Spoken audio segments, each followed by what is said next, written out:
एक बार श्री महादेव जी पार्वती जी के साथ भ्रमण करते हुए मृत्युलोक में अमरावती नगर में आए।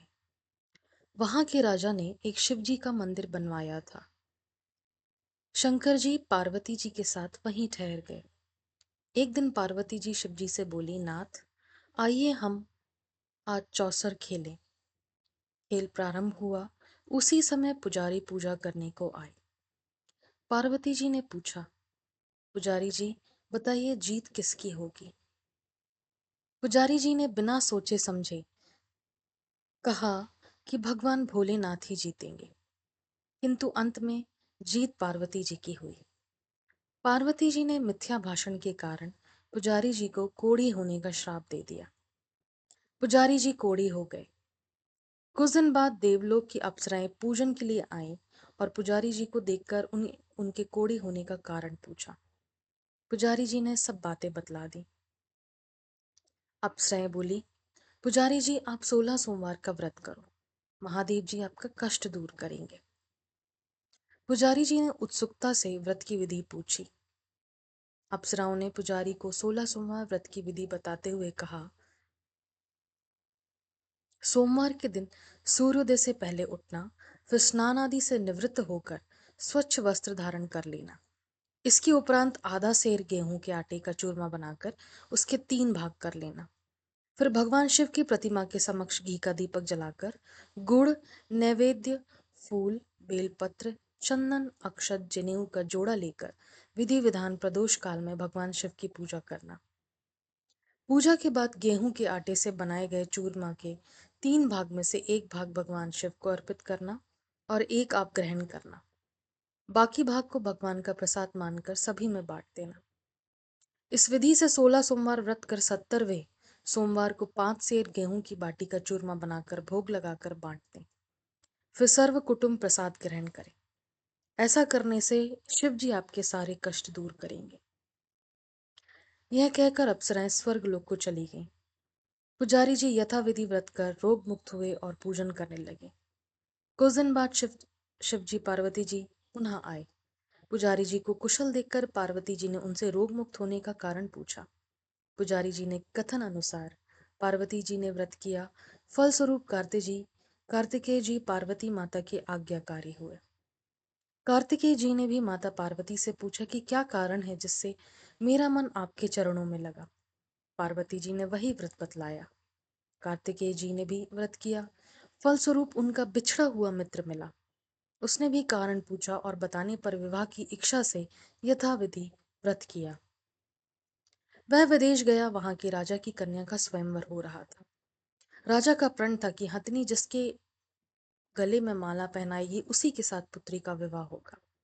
वह ब्राह्मण भी स्वयंवर को देखने की इच्छा से एक ओर जा बैठा। हथनी ने माला इसी ब्राह्मण कुमार को पहना दी। धूमधाम से विवाह हुआ। तत्पश्चात दोनों सुख से रहने लगे। एक दिन राजकन्या ने पूछा कि आपने कौन सा पुण्य किया जिससे राजकुमारों को छोड़ हथनी ने आपको चुना। ब्राह्मण ने 16 सोमवार का व्रत सहविधि बताया। राजकन्या ने पुत्र प्राप्ति के लिए व्रत किया और सर्वगुण संपन्न पुत्र प्राप्त हुआ। बड़ा होने पर पुत्र ने पूछा, माता, किस पुण्य से आपको मेरी प्राप्त हुई। राजकन्या ने सभी विधि 16 सोमवार का व्रत बताया। पुत्र राज्य की कामना से व्रत करने लगा। उसी समय दूसरे राज्य के राजा दूत ने आकर उन्हें अपनी राजकुमारी के लिए चुना। आनंद से विवाह संपन्न हुआ। राजा के दिवंगत होने पर ब्राह्मण कुमार को राजगद्दी मिली। वह इस व्रत को करता रहा। एक दिन अपनी पत्नी को पूजा सामग्री शिवालय में लाने को कहा, परंतु उसने दासियों द्वारा भिजवा दी।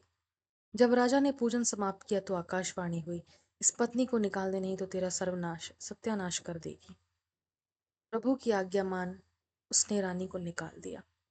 रानी भाग्य को कोसते हुए नगर में एक बुढ़िया के पास आई। उसका हाल देखकर बुढ़िया ने उसके सिर पर सूत की पोटली रख बाजार भेजा। रास्ते में आंधी आई, पोटली उड़ गई। बुढ़िया ने उसे फटकार कर भगा दिया।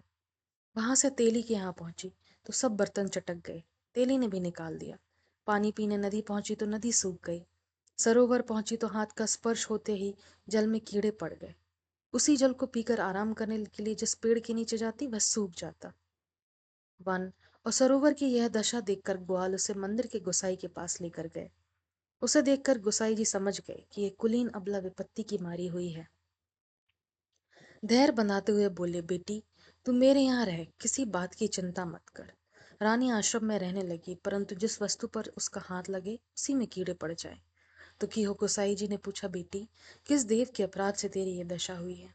पुजारी जी की बात सुनकर रानी ने सारी घटना बताई। गोसाई जी बोले, बेटी तुम 16 सोमवार व्रत करो। रानी ने सविधि व्रत पूरा किया। व्रत के प्रभाव से राजा को रानी की याद आई और उसने अपने दूतों को उसको खोज करने को भेजा। आश्रम में रानी को देखकर दूतों ने राजा को रानी के पता बताया। तभी राजा ने जाकर गोसाई जी से कहा, महाराज ये मेरी पत्नी है। शिव जी के रुष्ट होने से मैंने इसका परित्याग किया था। शिव जी की कृपा से मैं इसे लेने आया हूँ। कृपया इसे जाने की आज्ञा दी। गोसाई जी ने आज्ञा दे दी। राजा रानी नगर में आए। नगरवासियों ने नगर सजाया, बाजे बजने लगे, मंगलाचार हुआ। तत्पश्चात शिव जी की कृपा से प्रतिवर्ष 16 सोमवार का व्रत कर वह रानी के साथ सुखपूर्वक रहने लगा। इसी प्रकार जो मनुष्य भक्ति सहित और विधि पूर्वक 16 सोमवार व्रत को करता है और कथा सुनता है, उसकी सभी मनोकामनाएं पूर्ण होती हैं और अंत में वह शिवलोक को प्राप्त होता है।